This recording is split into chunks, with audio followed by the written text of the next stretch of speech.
السلام علیکم سامعین، 26 شعبان المعظم ہے، 30 مارچ ہے۔ سوشل انڈیا نیوز میں آپ کا خیر مقدم ہے۔ خبر کا عنوان ہے مدرسے کے محتمم کا انتقال۔ اس خبر کے لیے وہیں سے مولانا سید الزماں قاسمی ہمارے رابطے میں ہیں، اور خبر کے لیے ہم امام خطیب مفتی محمد لقمان اور جناب قاری جعفر کھڈا کے بھی نہایت شکر گزار ہیں۔ دراصل کل مولانا علی حسن کا تقریباً 65 سال کی عمر میں انتقال ہو گیا ہے۔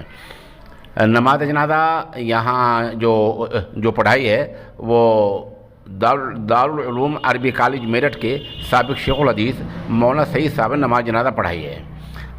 مرحوم کی زندگی کے بارے میں تھوڑا بتلا دیں۔ مرحوم نے ابتدائی تعلیم شمس العلوم ٹنڈیڑا سے حاصل کی اور پھر مظاہر علوم سہارنپور سے فراغت حاصل کی۔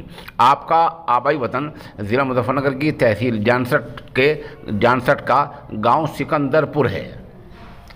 آپ نے یوں تو باغوالی کے خادم العلوم میں لگ بھگ 38 سال تک خدمات انجام دی، تاہم پچھلے 4 سال سے وہ مدرسہ بحر العلوم میں محتم بھی تھے اور ماشاءاللہ مشکات شریف جیسی اعلیٰ کتاب پڑھایا کرتے تھے، ساتھ ہی وہ ہدایت کا درس دیا کرتے تھے۔ ادھر باغوالے میں بھی انہوں نے 38 برس تک فقہ کی کتاب، نحو کی اور صرف کی کتاب پڑھائی ہیں۔ مولانا سید الزماں بتا رہے ہیں کہ مرحوم کو نحو، صرف اور خاص طور پر علم فقہ میں مہارت تامہ حاصل تھی۔ مرحوم کا اصلاح تعلق حضرت مولانا افتخار الحسن کاندھلوی رحمۃ اللہ علیہ سے تھا۔ ادھر مولانا سید الزماں قاسم بتا رہے ہیں کہ بعد نماز ظہر وہ خود ایک تعزیتی پروگرام اپنے دینی ادارے بحر العلوم میں کر رہے ہیں۔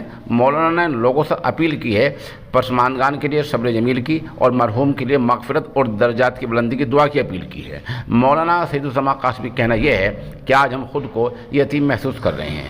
اس تدفین میں باغوال کے محتمم مولانا حامد، ادھر مولانا جمیل، مولانا عبدالجبار، قاری جعفر وغیرہ شریک ہوئے ہیں۔ بہرحال ایک موت العالم اور موت العالم والی بات ہے۔